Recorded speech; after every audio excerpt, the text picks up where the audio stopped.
नमस्कार। मैं Ashish Singh mission institute Prayagraj में आप सभी सामाजिक सदस्यों का हार्दिक स्वागत करता हूं।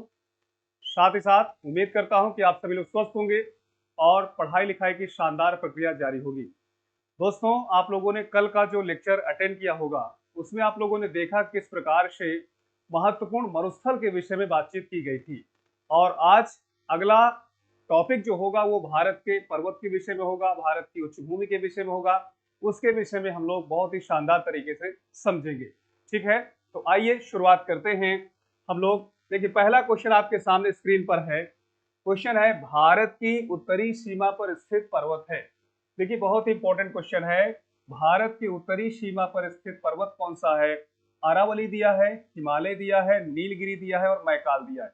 सबसे पहले देखिए, यहाँ पर समझने का प्रयास करिए कि अगर हम भारत के पर्वतों और पठारों के विषय में या भारत के भौतिक विभाजन के विषय में थोड़ा समझने का प्रयास करें, तो आप लोगों को यहाँ पर समझना है कि भारत को भौतिक रूप से लगभग 6 भागों में बांटा गया है। ठीक है, 6 भागों में बांटा गया। पहली बात तो यह है कि हिमालय पर्वतमाला हो गया, हिमालय पर्वतमाला हो गया, इस चीज को सभी लोग ध्यान दीजिएगा। इसके बाद सेकेंड नंबर पर उत्तर भारत का विशाल मैदान हो गया, उत्तर भारत का विशाल मैदान हो गया, इस चीज को भी आपको समझना है। ठीक है, तीसरे नंबर पर अगर हम लोग यहाँ पर रखें तो मरुस्थल हो गया, मरुस्थल के विषय में हम यहाँ पे पढ़ेंगे। चौथे नंबर पर प्रायद्वीपीय उच्च भूमि, प्रायद्वीपीय उच्च भूमि के विषय में आप देखें, ये चौथा डिवीजन हुआ। पांचवें डिवीजन के विषय में बातचीत करें तो तटीय मैदान हो गए, तटीय मैदान हो गए यानी कोस्टल प्लेन हो गए। और छठे नंबर पर आप देखेंगे तो द्वीप समूह हो गए। द्वीप समूह को भी हम लोग पुनः दो भागों में बांटते हैं, एक होता है कोस्टल आइलैंड और दूसरा है हमारे जो अंडमान निकोबार और लक्षद्वीप समूह। ठीक है, तो इसमें एक चीज आपको समझना यह है कि हिमालय पर्वत हो गया, उत्तर भारत का विशाल मैदान हो गया, मरुस्थल हो गया, प्रायद्वीपीय उच्च भूमि हो गया, तटीय मैदान हो गया और द्वीप समूह हो गया। इतनी बातों को सबसे पहले आप लोगों को क्लियर रखना है। दूसरी बात यह है कि अगर हम भारत के सामान्य से संदर्भ में बातचीत करें तो देखिए, भारत में लगभग 12% के आसपास आपको बड़े पर्वत मिलते हैं। यानी भारत की टोपोग्राफी के विषय में बातचीत करें तो अप्रॉक्स 12% माउंटेन का, बड़े बड़े माउंटेन्स का विस्तार है। इसके बाद 18% अगर हम लोग देखें तो छोटी मोटी पहाड़ियां हैं, हिल्स वगैरह हैं। ठीक है, इस बात को सभी लोग थोड़ा ध्यान दीजिएगा। इसके बाद 28% अगर हम लोग देखें, 28% पठार है हमारे देश में, यानी 28% भाग पर पठारों का विस्तार है। इसके बाद आप समझेंगे तो बचा कितना, 8 8 10 हो गया, 8 8 16 हो गया, 16 2 18 हो गया।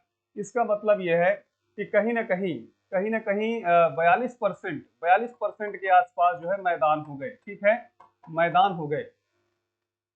तो कहने का मतलब यह है कि इस प्रकार से कहीं आप सभी लोग को समझना है कि पर्वत, पहाड़ियां, पठार, मैदान, ये इस प्रकार से हमारे देश में विभाजित है। अब क्वेश्चन ये है कि भारत की उत्तरी सीमा पर स्थित पर्वत कौन सा है? अरावली है, हिमालय है, नीलगिरी है, मैकाल है। अगर इनकी लोकेशन को यहाँ पर हम ट्रेस करें, देखिए हिमालय का जो विस्तार है वो यहाँ पर हो गया, ये हिमालय हो गया। ठीक है, इसके बाद देखिए सेकेंड नंबर पर अरावली दिया हुआ, अरावली का भी देखिए यहाँ पर है, तो अरावली आपका गुजरात से लेकर दिल्ली तक इसका विस्तार है, ये सेकेंड नंबर पे हो गया। नीलगिरी की बातचीत करें, नीलगिरी ये यहाँ पर है 3 राज्यों में, कर्नाटक, केरल और तमिलनाडु। और मैकाल श्रेणी की बातचीत करें, देखिए मैकाल श्रेणी को आप लोगों को समझना है, ये जो मैकाल श्रेणी है ये अपने छत्तीसगढ़ और मध्य प्रदेश के बॉर्डर पर है। तो मैकाल श्रेणी अर्थात अमरकंटक वगैरह जो हो गया, ये कहीं ना कहीं यहाँ पर। अब यहाँ से देखिए उत्तरी सीमा की बातचीत की जा रही है, तो यहाँ से आप चीजों को बहुत ही बेहतर तरीके से बता सकते हैं कि ये उत्तर होगा हिमालय। ठीक है, तो पहला क्वेश्चन ये रहा जिसमें आप देखेंगे हिमालय भारत का सबसे उत्तर में स्थित पर्वत हो गया। इसमें कुछ बातों को अगर हम लोग समझें तो देखिए, अरावली के विषय में कहा जाता है कि अरावली हमारे भारत में स्थित विश्व का सबसे प्राचीनतम प्राचीनतम अवशेष पर्वत के रूप में, अर्थात सबसे बूढ़ा पर्वत कह सकते हो। और हिमालय की बातचीत करें तो हिमालय दुनिया का सबसे नवीनतम पर्वत है, यानी विश्व का सबसे प्राचीनतम पर्वत भी भारत में है और विश्व का सबसे नवीनतम पर्वत भी है।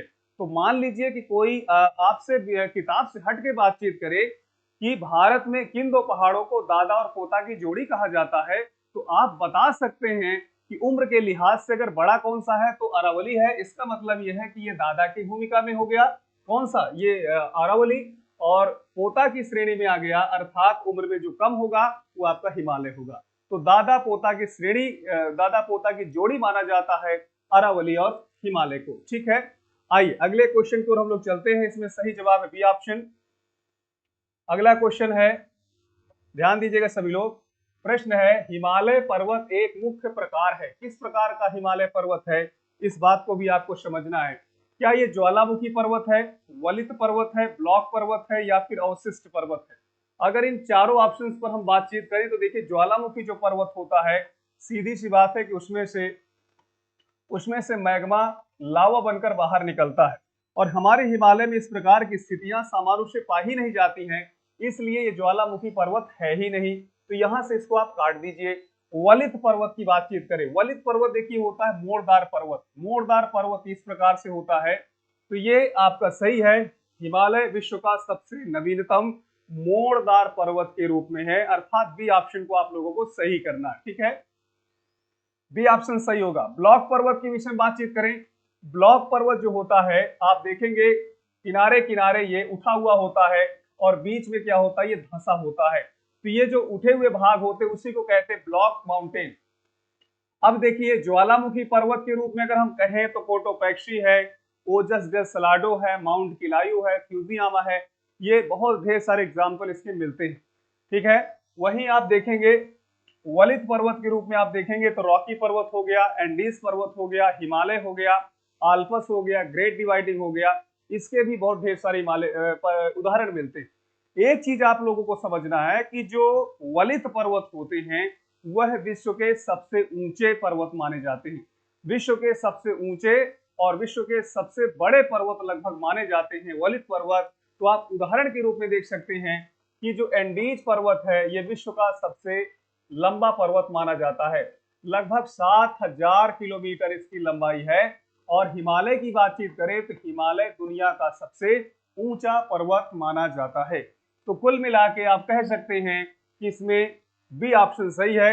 अवशिष्ट जो पर्वत होता है, अवशिष्ट का मतलब होता है बहुत ही प्राचीनतम, जिससे वो घस घिस पिट जाता है, जैसे अरावली पहाड़ हो गया। ठीक है, तो क्वेश्चन नंबर दूसरे का भी आप लोगों को बहुत ही सकारात्मक जवाब मिला।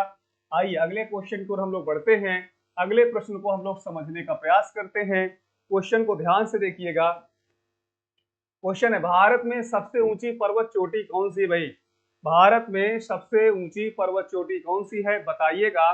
गॉडविन आस्टिन है, गॉडविन आस्टिन है, या फिर कामेट है, नंदा देवी है, या फिर नंदा कोटा है?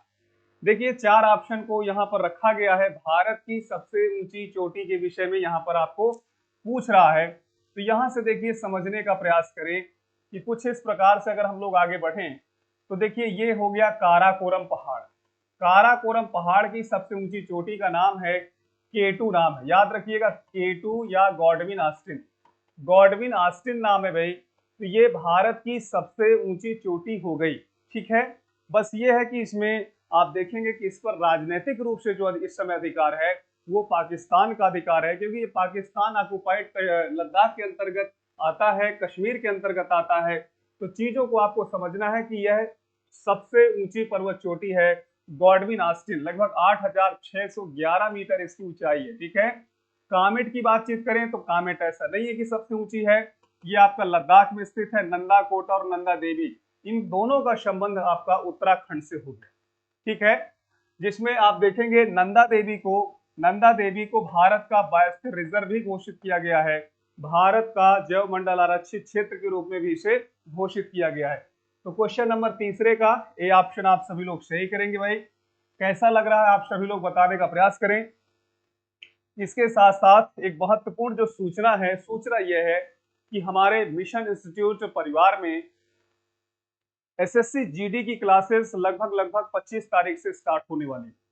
तो अगर मेरी आवाज सभी लोग समझ पा रहे हैं तो जो भी हमारे साथी हैं, अगर एसएससी जीडी के लिए पूरी तरह से फोकस करना चाहते हैं, एसएससी जीडी ओरिएंटेड क्लासेस के लिए अगर आप फोकस करना चाहते हैं तो जरूर विजिट करें मिशन इंस्टीट्यूट प्रयागराज।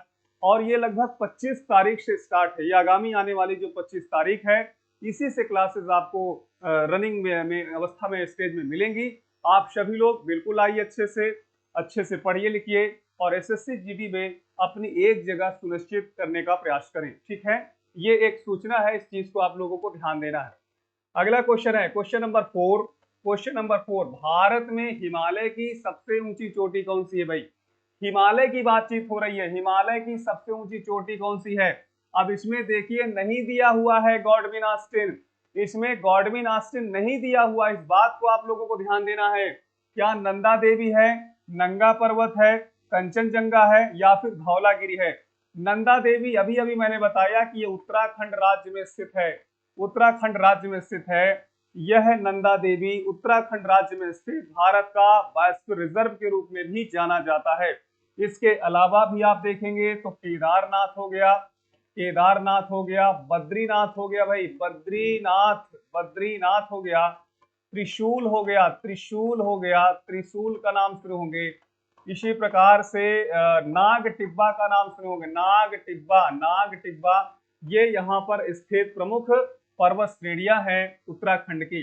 नंगा पर्वत की बातचीत करें तो भाई जम्मू कश्मीर में इसको जरूर आप शामिल करिए, पीर पंजाल को भी शामिल करिए, पीर पंजाल और नंगा पर्वत आप देखेंगे तो जम्मू कश्मीर। कंचनजंगा की बातचीत करें तो सिक्किम में है, सिक्किम में है, और यही आपका सही उत्तर हो गया। धौलागिरी की देखिए, देखिए दो श्रेणियां है, एक धौलाधर है, एक धौलाधर है भाई, जो धौलाधर है वो हिमाचल प्रदेश में है, और जो धौलागिरी है, धौलागिरी है जिसमें गिरी लिखा रहे, ये आपका नेपाल में पड़ जाता है। नेपाल में महाभारत श्रेणी भी है, महाभारत श्रेणी का नाम सुने होंगे, नेपाल में है। अन्नपूर्णा का नाम सुने होंगे, गणेश पर्वत का नाम सुने होंगे। ये जो श्रेणियां हैं ये कहीं ना कहीं नेपाल की श्रेणियां हैं। तो धौलाधर की जब बातचीत करें तो हिमाचल प्रदेश होगा, और धौलागिरी की जब बातचीत करें तो नेपाल होगा।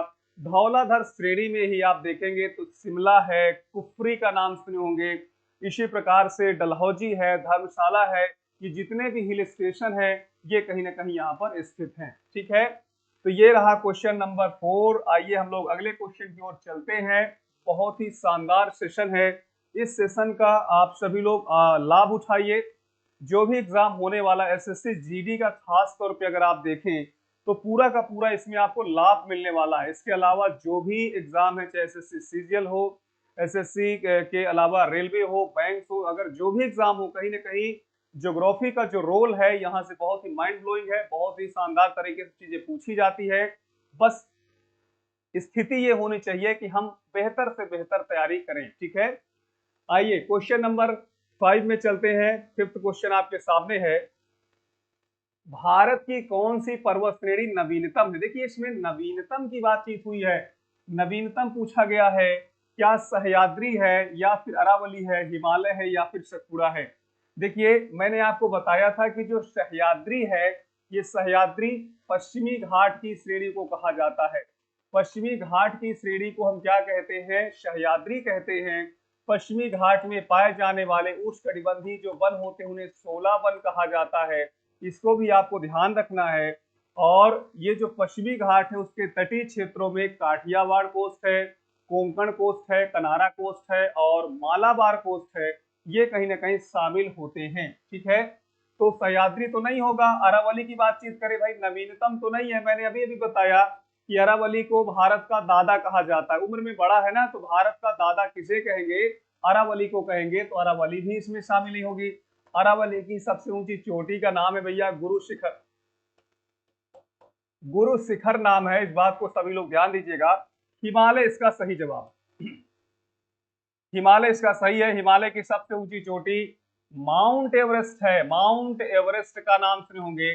माउंट एवरेस्ट को देवगिरी भी कहते हैं, हमारे धर्म ग्रंथों में देवगिरी से कहा गया है। इसी प्रकार से सागर माथा का नाम सुने होंगे, सागर माथा का नाम सुने होंगे।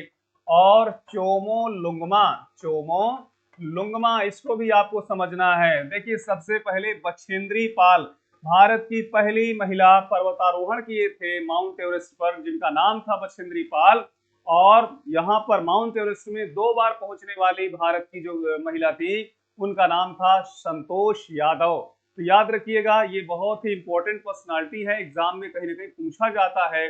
इस बात को सभी लोगों को ध्यान रखना। देवगिरी, सागरमाथा, चोमोलुंगमा या फिर माउंट एवरेस्ट 8,848.8 मीटर कहीं ना कहीं इसकी ऊंचाई है। ठीक है।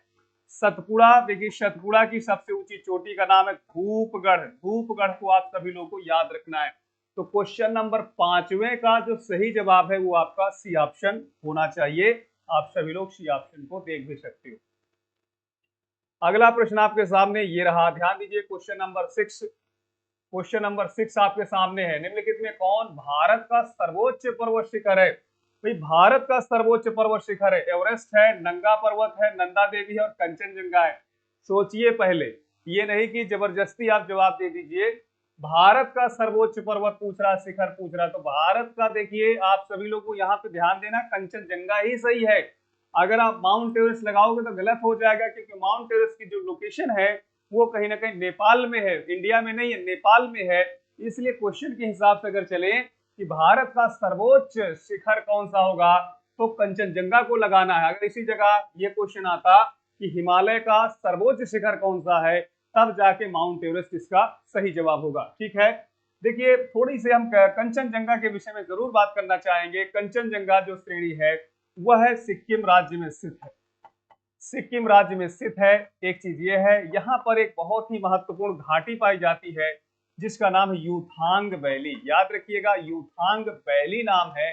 कई बार एग्जाम में पूछा गया है कि यूथांग वैली किस राज्य में है, तो यूथांग वैली आपका सिक्किम राज्य में है। इसके अलावा अगर हम घाटियों की बातचीत करें तो गलवान घाटी हो गई भैया। कौन सी घाटी? गलवान घाटी हो गई, ये हो गया लद्दाख में।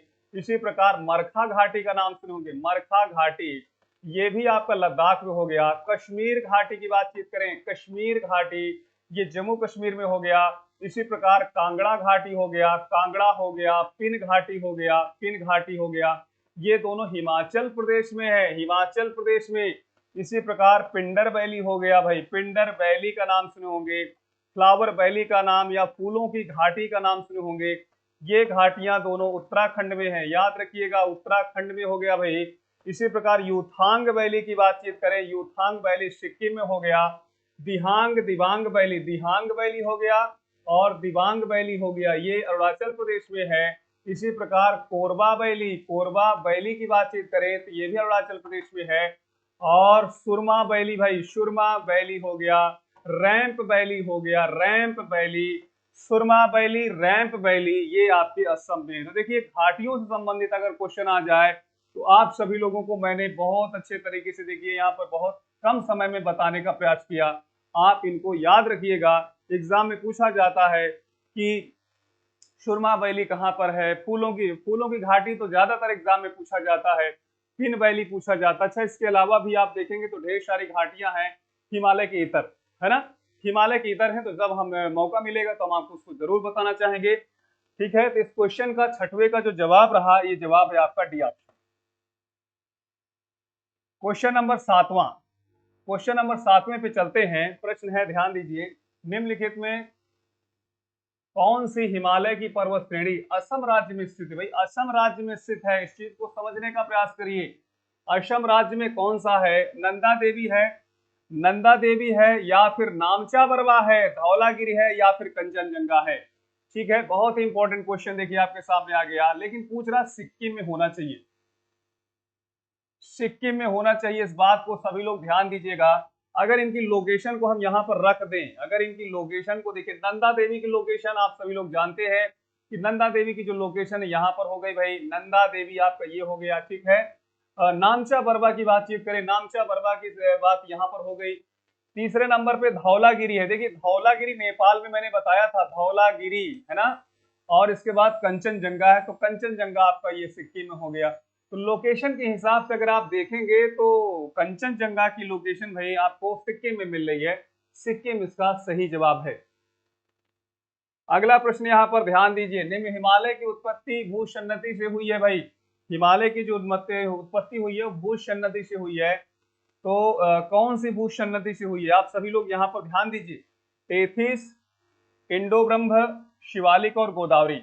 देखिए इस क्वेश्चन को पहले समझिए। भूसन्नति का मतलब होता है भू मतलब होता है स्थल और सन्नति का मतलब होता है ऊपर उठना।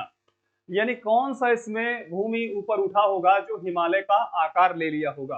तो यहाँ पर इसके विषय में आपको समझना है कि हमारा जो ये भारतीय प्लेट, इंडियन जो प्लेट है आपके सामने देखिए यहाँ पे बना हुआ है, और ये हो गया यूरेशियन प्लेट। यहां पर समझिए ये हो गया भैया यूरेशियन प्लेट हो गया, यूरेशियन प्लेट, ठीक है, इसी को हम तिब्बतन प्लेट भी कह सकते हैं। और ये हो गया भारतीय प्लेट, भारतीय प्लेट हो गया, यूरेशियन प्लेट हो गया, भारतीय प्लेट हो गया। कहा जाता है, मोर्गन महोदय साहब ने कहा कि भारतीय प्लेट उत्तर की ओर खिसकी और जा करके यूरेशियन प्लेट से टकराई, तो जो यहाँ पर टेथिस सागर था, याद रखिएगा यहाँ पर जो सागर था उसका नाम था टेथिस सागर। टेथिस सागर जो था वही धीरे धीरे करके एक ऊंचाई वाले पर्वत का स्वरूप धारण कर लिया, जिसे हम हिमालय कहते हैं, हाउस ऑफ आइस कहते हैं। तो यहाँ पर देखिए क्या होना चाहिए, टेथिस सही होना चाहिए भाई। ए ऑप्शन को अगर सही करोगे तो बिल्कुल सही जवाब होगा। इंडो ब्रह्मा, शिवालिक और गोदावरी तो आप सही बिल्कुल ना करिए, इसमें जो सही है वो टेथिस सागर इसका सही जवाब होना चाहिए। आइए अगला क्वेश्चन आपके सामने नवा है, हिमालय का आधार प्रदेश निम्नलिखित में किस नाम से जाना जाता है। हिमालय का जो आधार प्रदेश है वो किस नाम से जाना जाता है, सभी लोग बताने का प्रयास करेंगे भाई। क्या ट्रांस हिमालय कहा जाता है, या फिर महान हिमालय, या फिर पीर पंजाल, या फिर शिवालिक। देखिए अगर हम यहाँ पर एक डायग्राम सुनिश्चित करें, डायग्राम एक सुनिश्चित करें इस प्रकार से, तो देखिए ये हो गया मान लीजिए ट्रांस हिमालय। ये कौन सा हिमालय हो गया, ट्रांस हिमालय हो गया। इसके बाद ये जो हिमालय हो गया इसे कहते हैं ग्रेटर हिमालय, ये वाला हो गया ग्रेटर हिमालय, ठीक। इसके बाद देखिए जो नेक्स्ट हिमालय है ये हो गया जिसे लोअर हिमालय कहते हैं, लोअर हिमालय। अब इसके बाद जो बचा है, अब इसके बाद जो बचा है भाई, इसको आपको समझना है कि ये जो हिमालय है इस हिमालय को ही हम क्या कहते हैं, शिवालिक हिमालय। तो शिवालिक हिमालय ये हो गया। अब पूछ रहा है कि आखिर जो हिमालय है उसका आधार कौन सा, फुट हिल रीजन कौन सा है। तो यहाँ पर आपको शिवालिक को बताना है। जो शिवालिक हिमालय है that is a foothill region of the Himalaya. तो यहाँ पर शिवालिक को सभी लोग सही करेंगे, ठीक है।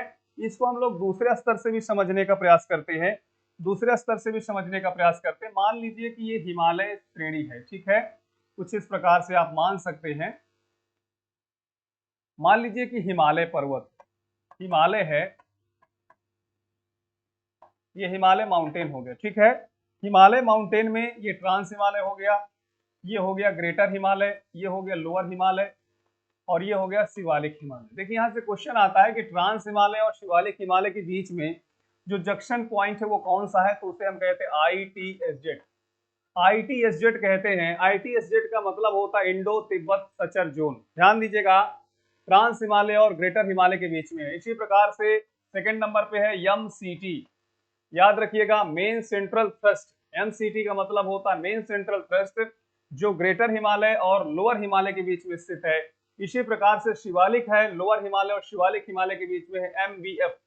MBF का मतलब होता है मेन बाउंड्री फॉल्ट। इसको भी आप लोगों को याद रखना है।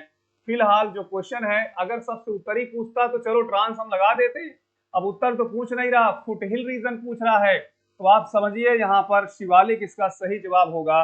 इसको एक तरीके से और समझ सकते हैं हम, इसलिए बार बार इसको समझाने का प्रयास कर रहे हैं कि भाई गलती मत करो, गलती अगर करोगे तो मामला गड़बड़ हो जाएगा। जैसे मान लीजिए कि हमारा उत्तर प्रदेश है, उत्तर प्रदेश इस प्रकार से हो गया। उत्तर प्रदेश में आप देखेंगे तो उत्तर प्रदेश का ये वाला जो भाग है, उत्तर प्रदेश के उत्तर में जो ये वाला भाग है, आप सभी लोग जानते हैं कि ये शिवालिक पर्वत ही इसका विस्तार है। कौन सा, शिवालिक पर्वत का ही विस्तार है। और जैसे शिवालिक पर्वत के दक्षिण में आते हैं तो हमें मिलता है ककरीला पथरीला भाग, जिसे भाबर कहा जाता है, भाबर कहते हैं। इसके बाद तराई का नाम सुने होंगे, खादर हो गया, बागर हो गया। तो यहाँ से भी समझ सकते हैं कि हिमालय का जो सबसे आधार है वो कौन सा है, शिवालिक है, ठीक है।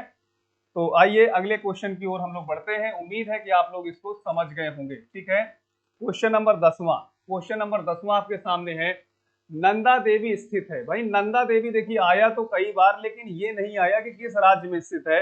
अब आप सभी लोग तय करके बताइए कि आखिर नंदा देवी की लोकेशन कहाँ पर है, हिमाचल प्रदेश में है, उत्तराखंड में है, नेपाल में है, या फिर सिक्किम में है। देखिए सभी लोग बताइए, मैंने श्रेणियों के नाम अभी अभी लिया था, श्रेणियों के नाम मैं अभी अभी ले चुका हूं कि ये जो हिमाचल प्रदेश है यहाँ पर धौलाधर है, धौलाधर है। कौन सा है? धौलाधर है, इस बात को ध्यान दीजिए। उत्तराखंड में बातचीत करें तो उत्तराखंड में केदारनाथ, बद्रीनाथ, त्रिशूल, नंदा देवी, नाग टिब्बा, इस प्रकार से यहाँ पर पर्वत श्रेणियां हैं। आपने देखा होगा केदारनाथ में भगवान शंकर की, भगवान शिव की पूजा होती है, बद्रीनाथ में भगवान विष्णु की पूजा होती है। इस बात को आपको समझना है। कहा जाता है कि ये दोनों जो मंदिर हैं, इन मंदिरों में केरल केरल राज्य में स्थित, यानी केरल राज्य के नंबूदरी समुदाय के ब्राह्मण ही यहाँ पर पूजा पाठ करवाते हैं, जिन्हें रावल कहा जाता है। इस बात को भी आपको याद रखना है, ठीक है। तो ये हिमाचल प्रदेश में भैया धौलाधर हो गया। उत्तराखंड में आप सभी लोग जानते हैं कि नंदा देवी उत्तराखंड से संबंधित हो गया। नेपाल में अन्नपूर्णा हो गया, अन्नपूर्णा का नाम सुने होंगे। इसी प्रकार से अन्नपूर्णा के अलावा अगर गणेश पर्वत की बातचीत करें, लौत्से तुंग की बातचीत करें, इसी प्रकार से वहां पर आप देखेंगे महाभारत श्रेणी भी है, ठीक। और सिक्किम में तो कंचनजंगा है। तो क्वेश्चन नंदा देवी के विषय में पूछा जा रहा है। नंदा देवी उत्तराखंड में है और नंदा देवी अपने आप में एक बायोस्फीयर रिजर्व भी है। देखिए मैं बार बार बायोस्फीयर रिजर्व का नाम ले रहा हूं, इसका मतलब यहाँ पर आपको समझना होगा कि जो बायोस्फीयर रिजर्व है भारत में, इनकी कुल संख्या 18 है। ध्यान दीजिएगा भाई, भारत में बायोस्फीयर रिजर्व की कुल संख्या 18 है, जिसमें पहला बायोस्फीयर रिजर्व भाई अगर आप बता सको तो बताइएगा, नीलगिरी है। इसके बाद देखिए सबसे पहला नीलगिरी हो गया। बड़ा कौन सा होगा? कोई ना कोई तो बड़ा होगा। तो आप जानते हैं कच्छ का रण बायोस्फीयर रिजर्व सबसे बड़ा हो गया। कोई ना कोई तो छोटा होगा भाई। सबसे छोटा कौन सा है? तो सबसे छोटा हो गया डिब्रू साइखोवा। डिब्रू साइखोवा बायोस्फीयर रिजर्व, ये आपका असम राज्य में पड़ता है। और एक है कि सबसे नया कौन सा होगा, सबसे नया कौन सा होगा? तो पन्ना बायोस्फीयर रिजर्व मध्य प्रदेश, है ना। इसके अलावा भी आप देखेंगे तो बहुत ढेर सारे, अर्थात 18 संख्या है देखिए, जिसमें सुंदरबन पश्चिम बंगाल हो गया, नौक्रेक मेघालय हो गया, इसी प्रकार से दिहांग दिबांग अरुणाचल प्रदेश हो गया, अचान कमार अमरकंटक मध्य प्रदेश, छत्तीसगढ़ हो गया। क्या कहते हैं आप देखेंगे तो इसके अलावा कोल्ड डेजर्ट बायोस्फीयर रिजर्व हो गया, हिमाचल प्रदेश हो गया, नंदा देवी उत्तराखंड हो गया, कंचनजंगा सिक्किम हो गया। शिमलीपाल की बातचीत करें तो शिमलीपाल उड़ीसा में हो गया। तो इस प्रकार से आप देखेंगे तो लगभग 18 बायोस्फीयर रिजर्व है भाई भारत में, ठीक है। तो ये चीजों को आपको समझना है। जो बायोस्फीयर रिजर्व होते हैं या फिर नेशनल पार्क होते हैं या फिर सेंचुरी होता है भाई, रामसर साइट की बातचीत करें, रामसर साइट हो गया, टाइगर रिजर्व हो गया, ये जितने के जितने हैं ये सभी स्वस्थानीय श्रेणी में आते हैं। स्वस्थानीय जिसे हम इन सीटू के अंतर्गत रखते हैं भाई। इन सीटू आप सभी लोग ध्यान दीजिएगा, इन सीटू का मतलब होता है नेचुरल हैबिटेट, नेचुरल हैबिटेट होता है। और जो एक्स सीटू होता है उसमें एक्वारियम हो गया, जीन बैंक हो गया, बोटानिकल गार्डन हो गया, इसी प्रकार से आप देखेंगे जू हो गया, वो सब आपका एक्स सीटू के अंतर्गत आते हैं। कभी मौका मिलेगा तो जरूर जो है इस टॉपिक को हम रखना चाहेंगे इंडियन बायोस्फीयर को, क्योंकि इंडियन बायोस्फीयर से बहुत ढेर सारे क्वेश्चन आते हैं। और बिल्कुल आप धैर्य बना के रखिए, इसी प्रकार से पढ़ते लिखते रहिए, थोड़ा सा चीजों को और भी आगे बढ़ाइए। और जब आप आगे बढ़ाएंगे तो कहीं ना कहीं उसका महत्वपूर्ण जो है आपको एक निर्णय मिलेगा, एक आपको जो है अपॉर्चुनिटीज तो मिल ही रही है, उसका जब रिजल्ट मिलेगा तो आप लोग बहुत अच्छा महसूस होगा, ठीक है। मैं देखता हूं यहाँ पर संस्थान में कि डेली कम से कम 4 से 5 लोग ऐसे लोग आते हैं जो कहीं ना कहीं बोलते हैं कि सर हमारा सिलेक्शन हो गया है, और हमारा सिलेक्शन हो रहा था, सिलेक्शन हो गया था, ट्रेनिंग पीरियड में थे तो सर मुलाकात नहीं हो पाई उस तरह, अब सर मौका मिला है तो हम आपसे मिलने के लिए। आप सोचिए कहीं ना कहीं कोई एसआई के लिए है, कोई आबकारी विभाग में किसी का सिलेक्शन हुआ है, किसी का एफसीआई में सिलेक्शन हुआ है, किसी का जो है आप सभी लोग जानते हैं लेखपाल वगैरह बन गए। पुलिस में तो सर जी के यहाँ हमारे जो है परिहार सर के नेतृत्व में पुलिस और एसआई तो मतलब हजारों की तादाद में होंगे, क्योंकि मैं यहाँ पे देखता हूँ डेली कहीं ना कहीं लोग आते हैं, मिलते हैं उनसे जो है। तो ये एक पढ़ाई का रिदम है, सिस्टम। अगर आप शहर में आए हैं तो बिल्कुल आप चीजों को पहले समझने का प्रयास करिए। शिक्षक जो होता है कहीं ना कहीं आप सभी लोग जानते हैं कि बड़ा मेहनत करके जो है इतना बड़ा एम्पायर खड़ा करना, और एम्पायर जब खड़ा होता है तो जाहिर सी बात है कि मेहनत तो किया ही होगा, है ना। तो मेहनत का जो विकल्प है, आप कह सकते हैं कि मेहनत का जो पर्याय है वो प्रयागराज में मिशन इंस्टीट्यूट का कोई सानी नहीं है। आप सभी लोग यहाँ पर जरूर विजिट करिए, अच्छे से बेहतर पढ़ने का प्रयास करिए और यकीन मानिए कि आपको रिजल्ट बहुत अच्छा मिलेगा। ठीक है, तो ये हुआ क्वेश्चन 10वां। 10वें के बाद चलते हैं क्वेश्चन नंबर 11वें पर। बद्रीनाथ अवस्थित है भाई, देखिए आ गया ना बद्रीनाथ। हमने आपको बताया, हालांकि बहुत ही नॉर्मल क्वेश्चन भी कह सकते हो, बहुत ही साधारण सा प्रश्न है, लेकिन साधारण तो है भाई। यहाँ पर बताइए कि कौन से भगवान की पूजा होती है, तो यहाँ पर आपको ध्यान देना है बद्रीनाथ, है ना। बद्रीनाथ आप सभी लोग जानते हैं कि यहाँ के जो लोग होते हैं, स्थानीय लोग होते हैं, तो किस प्रकार से जो बाहर से पर्यटक आते हैं, सैलानी आते हैं, या फिर हमारे जो पूजा पाठ करने वाले लोग आते हैं, उनको किस प्रकार से यहाँ पर एक टोकरी रहती है, उस टोकरी में बिठा करके पहाड़ों तक पहुंचाने का प्रयास करते हैं ना। तो यहाँ पर देखिए कहीं ना कहीं एक अलग ही आनंद है पहाड़ों पर यात्रा करना, पहाड़ों पर चीज को समझने का प्रयास करना। एक चीज अच्छा ये भी समझ में आती है कि हमारे देश के जो भगवान हैं वो पहाड़ों पर ही ज्यादातर रहते हैं, मैदानों पर थोड़ा सा कम जो है रहते हैं, पहाड़ों पर ज्यादा रहते हैं। तो ये भी कहीं ना कहीं एक तरह से सोचने का विषय है कि जो ईश्वर है, ईश्वर तो कण कण में विद्यमान है, लेकिन अपना जो है कहीं ना कहीं एक परमानेंट आवास पहाड़ों पर ही बना रखे हैं, जिसमें केदारनाथ हो गया, बद्रीनाथ हो गया, त्रिशूल हो गया, नीलकंठ हो गया, कंचन इसी प्रकार से आप देखेंगे कटरा में जो है वैष्णो देवी हो गया, हमारे कैलाश पर्वत आप श्रेणी नाम सुने, गुरला मंधाता का नाम सुने होंगे। तो बहुत ढेर सारे आप देखेंगे कि इस प्रकार से यहाँ श्रेणियां, ठीक है। तो भाई बद्रीनाथ कहाँ पर है, कुमायूं हिमालय में है, मध्य हिमालय में है, हिमाद्री में है, या फिर ट्रांस हिमालय। अब देखिए ये एक अलग तरह का क्वेश्चन आया है, इस अलग तरह के क्वेश्चन को हम कैसे हैंडल करें, इस चीज को आपको समझने का प्रयास करना है। देखिए जो हिमालय है ना, हिमालय को हिमालय को क्षेत्रीय यानी रीजनल आधार पर 4 भागों में बांटा गया। अब रीजनल आधार पर 4 भागों में जब बांटा गया तो देखिए पहला कौन सा है, पहला है कश्मीर या पंजाब हिमालय। कश्मीर या पंजाब हिमालय, तो कश्मीर और पंजाब जो हिमालय है ये सिंधु नदी और सतलज नदी के बीच में। तो जितने भी जो है आपका काराकोरम हो, लद्दाख हो, जास्कर श्रेणी हो, कैलाश श्रेणी हो, ये जितनी भी श्रेणियां, नंदा देवी हो, सॉरी नंदा देवी, धौलागिरी, धौलाधर हो, नंगा पर्वत हो, पीर पंजाल हो, ये सब किस में आएगा, ये कश्मीर या पंजाब हिमालय में आएगा। अच्छा दूसरा देखिए कौन सा है, ये हो गया कश्मीर या पंजाब हिमालय। दूसरा कौन सा होगा, कुमायूं हिमालय। कुमायूं हिमालय को हम लोग उत्तराखंड हिमालय भी कहते हैं। तो जाहिर सी बात है कि बद्रीनाथ का अगर संबंध उत्तराखंड से है तो ये कुमायूं हिमालय में हो जाएगा। अब कुमायूं हिमालय सतलज नदी और काली नदी के बीच में है, याद रखिएगा सतलज नदी और काली नदी के बीच में है। इसके बाद तीसरा नेपाल हिमालय की जब बातचीत करते हैं, नेपाल हिमालय हिमालय पर्वत का सर्वोच्च क्षेत्र है ना। तो ये कहां पर है, ये काली नदी और तीस्ता नदी के बीच में है। बाकी बचा असम हिमालय, असम हिमालय आपका तीस्ता और ब्रह्मपुत्र नदी के बीच में बचा। तो ऐसे भी चीजों को आप समझ सकते हैं, कुमायूं हिमालय को आप सही करिए, कुमायूं हिमालय को ही आप कह सकते हो कि उत्तराखंड हिमालय। कुमायूं गढ़वाल का नाम सुने होंगे, टिहरी गढ़वाल, कुमायूं गढ़वाल, है ना, ये सब चीजें। आइए अगला क्वेश्चन है, सूची 1 को सूची 2 से सुमेलित कीजिए। थोड़ा सा ध्यान दीजिए, बड़ा क्वेश्चन आपको मिल रहा है। सूची 1 को सूची 2 से सुमेलित कीजिए, और इसमें आप देखेंगे लिस्ट 1 में क्या क्या दिया है। लिस्ट 1 में दिया है पंजाब हिमालय, कुमायूं हिमालय, नेपाल हिमालय और असम हिमालय। अब यहाँ पर आपको लिस्ट बी में देखिए सतलज काली के मध्य, तीस्ता दिहांग के मध्य, सिंधु सतलज के मध्य और काली तीस्ता के मध्य। देखिए मैं कहूँ सीधा कि जो पंजाब हिमालय है या कश्मीर हिमालय किन दो नदियों के बीच में है, तो आपको सिंधु और क्या कहते हैं, सिंधु और सतलज होना चाहिए। तो सिंधु और सतलज होगा तो ये है ना भाई, सिंधु और सतलज के लिए तीसरा ऑप्शन जाएगा, तीसरा ए का तीसरा बनेगा। तो यहाँ से आप 2 ऑप्शन तो पहले हटा दीजिए। अब पूरा का पूरा जो है दामोदर 2 ही ऑप्शन पर बनता है। दूसरा देखिए यहाँ पर कुमायूं हिमालय, कुमायूं हिमालय के लिए मैंने बताया, कुमायूं हिमालय के लिए मैंने बताया कि जो सतलज नदी है काली नदी के बीच में है, तो एक हो जाएगा, एक हो जाएगा। यहाँ से तो ऑप्शन फिलहाल मिल गया।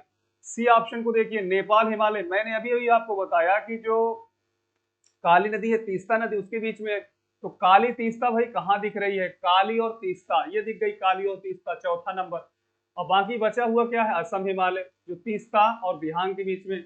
अच्छा ब्रह्मपुत्र नदी को अरुणाचल प्रदेश में दिहांग कहते हैं, क्या कहते हैं, दिहांग कहते हैं, और तिब्बत में इसी को सांगपो कहते हैं। ठीक है, तो इसका सही जवाब हमें क्या मिला, ए ऑप्शन मिला।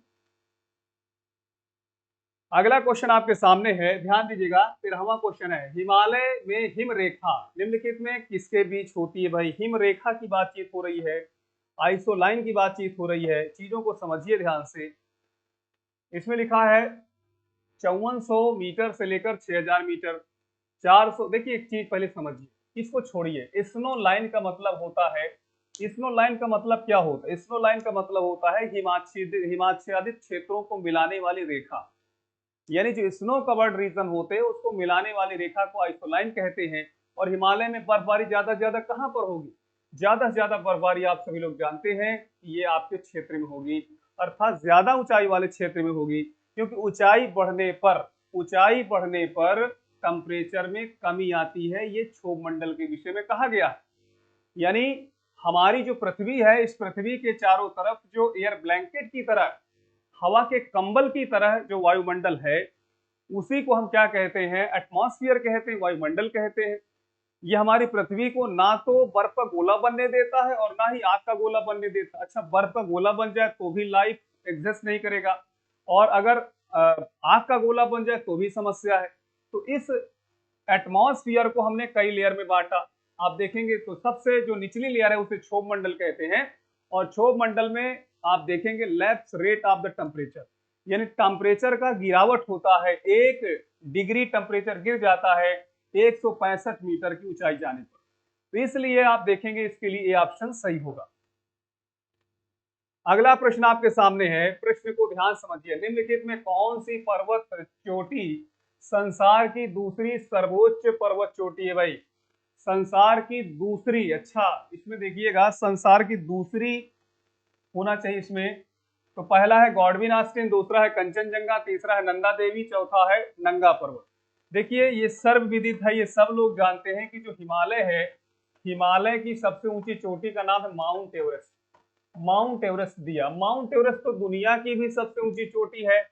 अब यहाँ पर दूसरी के विषय में बातचीत किया जा रहा है, दूसरी सबसे ऊंची चोटी जिसमें गॉडविन ऑस्टिन का नाम आप सभी लोग सही करेंगे। यह माउंट एवरेस्ट 8848.8 मीटर के आसपास इसकी ऊंचाई है, और गॉडविन ऑस्टिन की ऊंचाई 8611 मीटर के आसपास है। इसलिए दूसरी पूछ रहा है तो आप सभी लोग बिना किसी फिक्र के आप सभी लोग ये ऑप्शन को सही कर, ठीक है। आइए क्वेश्चन नंबर अगला है, काराकोरम पर्वत श्रेणी का पूर्व नाम क्या है? देखिए काराकोरम पर्वत श्रेणी का पूर्व नाम क्या है, इस बात को समझिए। काराकोरम, देखिए सबसे पहले तो आपको समझना है कि काराकोरम किर्गिज भाषा का शब्द, किर्गिज भाषा का शब्द है। किर्गिस्तान का नाम सुने होंगे, किर्गिज भाषा का शब्द है, जिसका मतलब होता है काली चट्टानों से बना हुआ पहाड़, काली चट्टानों से बना हुआ पहाड़। ये काराकोरम किर्गिज भाषा का शब्द है, जिसका मतलब है काली चट्टानों से निर्मित पहाड़। दूसरी बात यह है कि अगर हम अपने धर्म पुराणों का भी जो है अवलोकन करें, तो धर्म ग्रंथों में कहा गया है कि काराकोरम को कृष्णागिरी के नाम से जाना जाता है। कृष्णागिरी, याद रखिएगा, काराकोरम का सही नाम क्या है? कृष्णागिरी है। और कृष्णागिरी का मतलब होता है क्या है भाई? काला पहाड़। तो किर्गिज भाषा में वही मतलब हो गया। और देखिए हिंदी भाषा में, अपने संस्कृत भाषा में, चूंकि पुराण हमारे संस्कृत भाषा में ही लिखे गए हैं, तो काला पहाड़ हो गया। तो अब प्रश्न ये है कि कौन सा सही है? पूर्व नाम क्या है? केटू है, कृष्णागिरी है, सागर माथा या राकापोशी है? तो अब आप बताइए, सोचिए, यहाँ पर बी ऑप्शन को सभी लोग सही करिए। अब आप भी सोचते होंगे कि सर ये तो दिखता सफेद सफेद है, नाम है काला पहाड़, ऐसे कैसे हो सकता है? तो कारण वही है, कारण वही है कि दुनिया का कोई भी क्षेत्र अगर बहुत ज्यादा ऊंचाई रखता है, तो कहीं ना कहीं उसका जो शिखर होगा बर्फ से ढक जाएगा, क्योंकि टेम्परेचर माइनस में भी तो होगा। ऊंचाई बढ़ने पर टेम्परेचर की गिरावट आती है, कमी आती है, जिससे वहां पर बर्फबारी हो जाती है, बर्फ से आच्छादित हो जाता है, इसलिए हमें व्हाइट दिखता है। बाकी इसका क्या नाम है? कृष्णागिरी नाम है। राकापोशी देखिए लिखा हुआ है, ये लद्दाख श्रेणी की सबसे ऊंची चोटी है। सागर माथा ये भैया माउंट एवरेस्ट की, माउंट एवरेस्ट का नाम है। कृष्णागिरी सही है, केटू को हम गॉडविन ऑस्टिन के नाम से जानते हैं। क्वेश्चन नंबर अगला, ध्यान दीजिएगा, अगला क्वेश्चन आपके सामने है, सभी लोग यहाँ पर समझिएगा। हिमालय श्रेणी क्षेत्र में मिलने वाली संकीर्ण तथा अनुदैर्घ्य घाटियों को किस नाम से जाना जाता है? क्या दून कहते हैं, चौस कहते हैं, दुआर कहते हैं, मर्ग? मैं आपको बता दूं, इसका सही जवाब आप लोगों को ए ऑप्शन को सही करना है। ए ऑप्शन इसका सही जवाब होगा दून घाटियां। कौन सा होगा? दून घाटियां होगा। इस बात को आपको याद रखना है। मर्ग तो एक प्रकार के घास का नाम है। मर्ग हो गया, गुलमर्ग, सोनमर्ग, टनमर्ग हिल स्टेशन है इसी नाम से। ठीक है, तो इसका सही जवाब आपको ये ऑप्शन करना है। लघु हिमालय श्रेणी के ढालों पर मिलने वाले छोटे छोटे घास के मैदानों को जम्मू कश्मीर में क्या कहा जाता है? भाई समझिए ध्यान से। लघु हिमालय श्रेणी के ढालों पर, लघु हिमालय जैसे ही बातचीत करता है तो आप ये समझ जाइए पीर पंजाल की बातचीत कर रहा है। पीर पंजाल के ढालों पर मिलने वाली जो छोटी छोटी घास के मैदान होते हैं, इन छोटे छोटे घास के मैदानों को क्या कहा जाता है? मर्ग कहिए, बुग्याल कहिए, पयार कहिए, दुआर कहिए। तो इसमें सही जवाब क्या होगा? ए ऑप्शन को सभी लोग सही करिए। ए ऑप्शन, मैंने बताया कि जो मर्ग वेजिटेशन है, मर्ग घास भूमि है, इसे धरती के स्वर्ग का बिछौना कहा जाता है। एक तरह से ग्रीन कारपेट जैसा ये दिखती है। और हिमालय में अर्थात जम्मू कश्मीर में जो लोग जाते हैं, तो फिर से मैं कह रहा हूं, गुलमर्ग, सोनमर्ग और टनमर्ग ये पीर पंजाल श्रेणी में स्थित हिल स्टेशन है। कभी भी मौका मिले तो जरूर वहां पर जाइए। और इस क्वेश्चन का जिस प्रकार से आप देख रहे हैं कि इसकी जो व्याख्या हमने किया है, उसी तरह से आपको चीजें मिलेंगी। वहां के स्थानीय लोग इस घास को कहते हैं कि हमारे धरती के स्वर्ग का। देखिए, धरती का स्वर्ग किसे कहा जाए? अगर जहांगीर की बातचीत करें तो शायद जहांगीर ने कहा था कि शाहजहां, कोई ना कोई तो एक मुगल बादशाह थे, उन्होंने कहा था कि अगर कहीं पर जन्नत है तो अमी अंतो, अर्थात जन्नत कहीं पर है तो यहीं पर है, यहीं पर है। इसका मतलब यह है कि धरती का स्वर्ग हम कश्मीर को कह सकते हैं। ऋषि कश्यप के नाम से जाना जाने वाला कश्मीर, आप देखेंगे ए ऑप्शन इसका सही जवाब होगा। क्वेश्चन नंबर 18, लघु हिमालय श्रेणी के ढालों पर मिलने वाले छोटे छोटे घास, लघु हिमालय श्रेणी के ढालों पर मिलने वाले छोटे छोटे घास के मैदान को उत्तराखंड में क्या कहा जाता है? ये तो भाई अभी तक बात रही जम्मू कश्मीर की। अब यहाँ पर उत्तराखंड के विषय में देखिए पूछ रहा है। दोनों बातें हो गई। कल मैंने लेक्चर में आप लोगों का इसका विश्लेषण किया था, और उसी विश्लेषण के आधार पर आप बता सकते हैं कि इस क्वेश्चन का जवाब क्या होगा। दून होगा, मर्ग होगा, चोस होगा, बुग्याल या प्यार होगा। तो आप सभी लोग बिल्कुल शानदार तरीके से बताइए कि सर इसका जवाब होगा डी ऑप्शन, बुग्याल एवं पग्याल या प्यार। तो उत्तराखंड से संबंधित है। उत्तराखंड में कभी भी अगर हमको जाने का मौका मिले, जिसमें आप सभी लोग जानते हैं कि चाहे आपका क्या कहते हैं, उत्तराखंड की अगर हम लोग बातचीत करें तो टिहरी गढ़वाल हो गया। टिहरी गढ़वाल के अलावा भी आप सभी लोग जानते हैं कि बहुत से ऐसे जगह हैं, जैसे देहरादून हो गया, नैनीताल हो गया, है ना, मसूरी हो गया। तो इस प्रकार के घास के क्षेत्र आपको मिलते हैं। अगला क्वेश्चन है भाई, नेक्स्ट क्वेश्चन है आपके सामने 19वां। क्वेश्चन नंबर 19वां है, कह रहा है सतलज एवं काली नदियों के बीच हिमालय का कौन सा प्रादेशिक विभाग स्थित है? यानी सतलज और काली नदी के बीच में पूछ रहा है। अगर इसकी हम लोकेशन को यहाँ पर समझे तो ये भाई कौन सी नदी हो गई? सतलज नदी हो गई, ये सतलज हो गई, और इसके बाद ये काली नदी हो गई। तो सतलज और काली नदी के बीच में जो हिमालय है उसका क्या नाम है? अच्छा, यहाँ पर अगर हम सिंधु की बातचीत करें तो सिंधु और सतलज के बीच में तो कश्मीर हिमालय या पंजाब हिमालय कह सकते हो। लेकिन सतलज और काली नदी के बीच की जब हम बातचीत करते हैं तो यहाँ पर आपको मिलेगा पंजाब, कुमायूं, नेपाल और असम। सोचिए, सोचकर जवाब दीजिए। तो कुमायूं हिमालय को आप सभी लोग सही करेंगे, क्योंकि पंजाब हिमालय आपका सिंधु और सतलज नदी के बीच में, कुमायूं हिमालय आपका हो गया सतलज और काली नदी के बीच में। नेपाल हिमालय की जब बातचीत करते हैं तो ये काली और तीस्ता, और असम हिमालय हो गया आपका तीस्ता तथा ब्रह्मपुत्र नदी। ठीक है, इस चीज को यहाँ पर आप लोगों को समझना है। अच्छा, इसमें एक चीज और ध्यान दीजिए कि अगर नदियों के हिसाब से जब क्लासिफाइड किया गया है, तो हमारा जो हिमालय क्षेत्र है, इस हिमालय क्षेत्र में देखिए नदी द्वाब पाए जाते हैं। इसको भी अगर यहाँ पर आप लगे हाथ समझ लीजिए, कभी हम आपको जरूर यहाँ से क्वेश्चन लाएंगे। ये देखिए सिंधु नदी हो गई, सिंधु की सहायक नदियां हैं ढेर सारी, इसमें आप सभी लोग देख सकते हैं सिंधु, इसके बाद झेलम हो गया, चिनाब हो गया, रावी हो गया, इसके बाद ये सतलज और सतलज की सहायक नदी ब्यास। ठीक है, हालांकि इसे इंडस रिवर कहते हैं, झेलम को हम लोग हाई स्पीड रिवर कहते हैं, चिनाब आप सभी लोग जानते हैं स्किनी हो गया, ये रावी परुषणी हो गया, ब्यास बिपाशा हो गया और शतुद्री आपका सतलज हो गया। ये मतलब हमारे पौराणिक नाम है, तो इस चीज को आपको ध्यान देना। अब देखिए सिंधु और झेलम के बीच में जो नदी द्वाब है, नदी द्वाब किसे कहते हैं? जो Midland of the two reverse होता है, यानी दो नदियों के बीच का जो क्षेत्र होता है उसी को द्वाब कहते हैं। तो सिंधु सागर द्वाब, ध्यान से सुनिएगा, सिंधु सागर द्वाब। और झेलम तथा चिनाब के बीच में जो द्वाब है इसे छाछ द्वाब कहते हैं, सिंधु सागर द्वाब, छाछ द्वाब। इसी प्रकार चिनाब और रावी के बीच में देखिए कौन सा है, तो आपको ध्यान देना, रेचना द्वाब। रेचना द्वाब हो गया। रावी और ब्यास के बीच में हो गया बारी द्वाब, और बाकी बचा हुआ बिस्ट द्वाब। तो यहां से देखिए क्वेश्चन आता है, जरूर हम आपको बताएंगे। हालांकि सिंधु नदी और सतलज नदी के बीच में जो पहाड़ है हिमालय का, उसे हम कश्मीर या पंजाब हिमालय के नाम से जानते हैं। तो इसका सही जवाब आपका होगा ए ऑप्शन।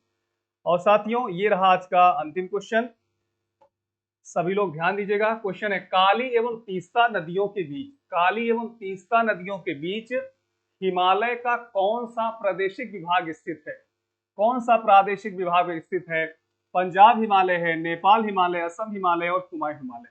उम्मीद करता हूं कि आप सभी लोग, जो आप लोगों को विश्लेषण बताया गया, किया गया, वहां से आप चीजों को समझ करके बता सकते हैं कि काली और तीस्ता के बीच में देखिए पूछ रहा है, तो काली तीस्ता के बीच में सीधा सीधा हिमालय है। हिमालय के नेपाल हिमालय वाली श्रेणी को आप जरूर शामिल करें। तो नेपाल हिमालय काली और तीस्ता के बीच में स्थित है।